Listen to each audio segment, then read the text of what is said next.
dan bagi umat manusia pada umumnya, mengisyaratkan agar kita menunaikan sholat Idul Fitri di lapangan terbuka sebagai langkah untuk syiar dan dakwah sekaligus bersilaturahmi satu sama yang lain. Oleh karena itu, salawat dan salam semoga Allah limpahkan kepada Nabi Muhammad Sallallahu Alaihi Wasallam, dan kita yang mengikuti sunnahnya, semoga Allah masukkan ke dalam surganya Allah sebagaimana dijanjikan oleh Nabi Muhammad Sallallahu Alaihi Wasallam. Man ahya sunnati faqad ahabbani wa man ahabbani kana ma'i fil jannati.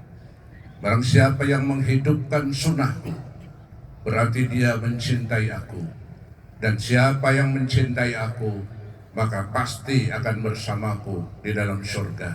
Amin ya rabbal alamin. Allah subhanahu wa ta'ala juga memerintahkan kepada Nabi Muhammad SAW untuk menyampaikan kepada umatnya, qul in kuntum tuhibbunallah fattabi'uni yuhibbukumullah wa yaghfir lakum dzunubakum wallahu ghafurur rahim. Katakan wahai Muhammad kepada umatmu, jika engkau mencintai aku, jika engkau mencintai Allah, maka ikutilah aku. Yuhibbukumullah, pasti Allah akan mencintaimu. Wa yaghfir lakum dzunubakum, dan akan mengampuni dosa-dosa. Sesungguhnya Allah Maha Pengampun lagi Maha Penyayang. Allahu Akbar, Allahu Akbar, Allahu Akbar. Allah Subhanahu wa ta'ala berfirman dalam hadis qudsinya, idza sallu syahru ramadana atau idza shamu syahru ramadana wa kharaju ila 'idih, yaqulu Allahu li malaikati, ya malaikati, kullu 'amilin yatlubu ajrahu anni qad ghafartu lahum.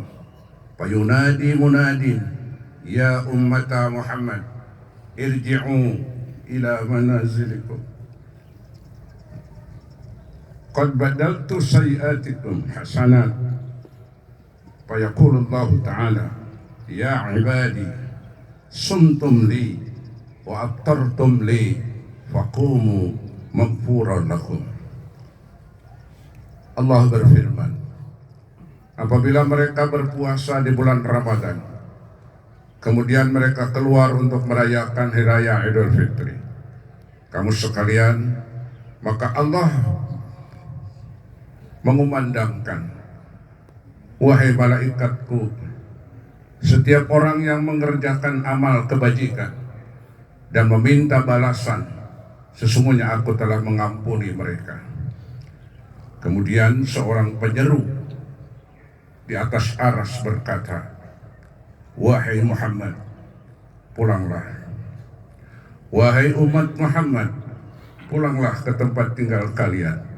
Seluruhnya keburukan-keburukan kalian telah diganti dengan kebaikan. Tetapi kemudian Allah berfirman, wahai hambaku, kalian telah berpuasa untukku dan berbuka untukku, maka bangunlah sebagai orang yang telah mendapatkan ampunan. Berdasarkan hadis qudsi tersebut di atas, maka dapat dipastikan bahwa orang-orang yang beriman pada Allah Subhanahu wa ta'ala dan melaksanakan kewajiban ibadah puasa Ramadan adalah orang-orang yang sudah dibersihkan oleh Allah Subhanahu wa ta'ala dari segala dosa-dosanya. Sehingga pada saat Idul Fitri ini, orang-orang beriman dinyatakan sebagai orang-orang yang kembali kepada kesucian, bagaikan bayi yang baru dilahirkan ke dunia. Allahu Akbar, Allahu Akbar, walillahil hamd. Kaum muslimin dan muslimat yang dirahmati Allah, Ramadan telah meningkatkan ketakwaan umat Islam. Terbukti semangat umat Islam untuk melaksanakan perintah Allah Subhanahu wa ta'ala seperti ibadah salat wajib 5 waktu, puasa Ramadan dengan segala rangkaian amaliyah Ramadannya,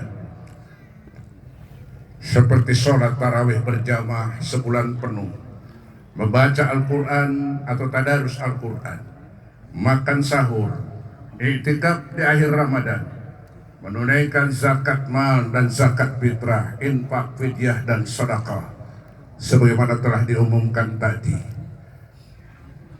memberikan makanan takzir untuk yang berbuka puasa, mengikuti kajian-kajian Islam yang diselenggarakan oleh pengurus masjid di berbagai masjid.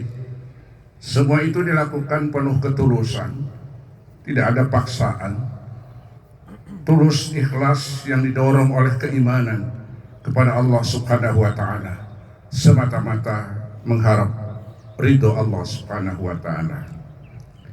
Ketakwaan dari ibadah puasa Ramadan juga telah menuntut umat Islam untuk menjauhi apa yang dilarang oleh Allah, terutama di saat sedang menjalankan ibadah puasa di siang hari. Tidak makan, tidak minum, tidak berhubungan badan, hati-hati dalam berbicara, hati-hati dalam berbuat, karena takut mengurangi atau paling tidak membatalkan puasanya. Dengan ketakwaan juga umat Islam dapat menjalin silaturahim dengan keluarga yang dekat maupun yang jauh, dan dengan sesama manusia. Orang bertakwa diperintahkan Allah Subhanahu wa Ta'ala menjaga silaturahmi sebagaimana firman-Nya, A'udzu billahi minasyaitonir rajim. Ya ayyuhan nas, ittaqu rabbakumul ladzi khalaqakum min nafsin wahidatin wa khalaqa minha zawjaha wa batha minhuma rijalan katsiran wa nisaan wattaqullaha alladzi tasaaluna bihi wal arham innallaha kana 'alaikum raqiba. Wahai manusia, bertakwalah kepada Tuhanmu yang telah menciptakan kamu dari seorang diri atau dari seorang yang satu, yaitu Adam. Dan Allah menciptakan pasangannya dari dirinya, yaitu Hawa. Dan dari keduanya itulah Allah berkembang biakan laki-laki dan perempuan yang banyak. Karena itu bertakwalah kepada Allah yang dengan namanya engkau saling meminta satu sama lain, dan peliharalah hubungan kekeluargaan, hubungan silaturahmi. Sesungguhnya Allah selalu menjaga dan mengawasi kamu. Quran surat An-Nisa ayat 1. Menjalin silaturahim dengan sesama manusia, meskipun berbeda suku, agama, ras, dan golongan, akan memudahkan saling mengenal satu sama lain.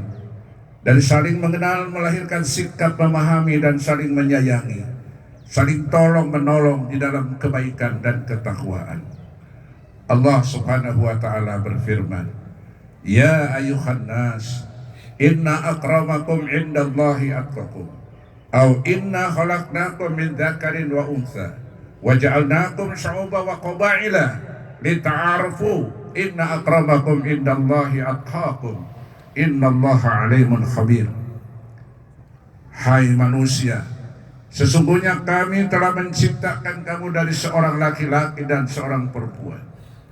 Kemudian kami jadikan kamu berbangsa-bangsa dan bersuku-suku agar kamu saling mengenal satu sama lain. Sungguh yang paling bertakwa di sisi Allah ialah orang yang paling bertakwa dan mulia. Sungguh Allah Maha mengetahui dan Maha teliti.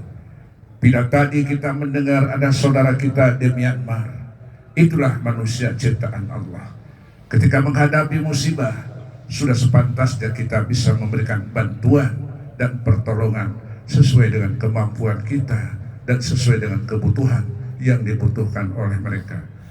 Itulah persaudaraan sebagaimana difirmankan oleh Allah dalam surat Hujurat ayat ke-13 tadi. Allahu Akbar, Allahu Akbar, Allahu Akbar.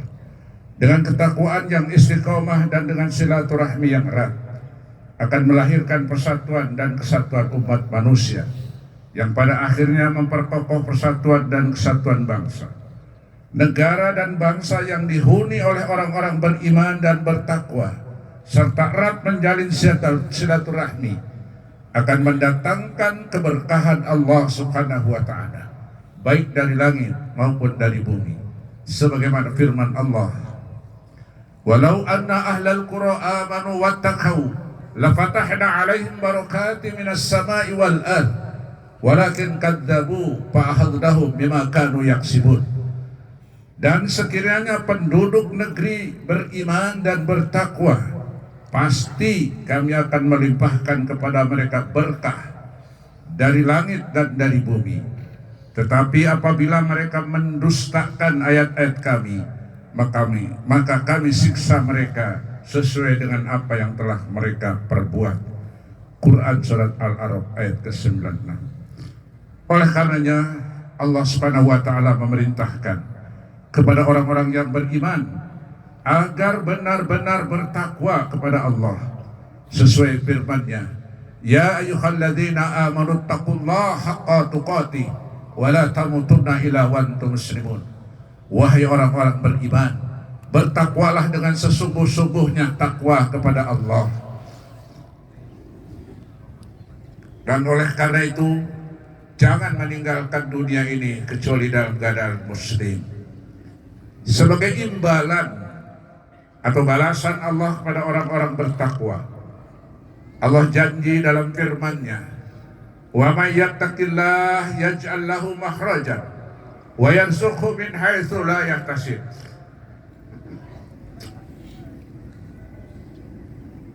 Barang siapa bertakwa kepada Allah, niscaya Allah membuka jalan keluar baginya.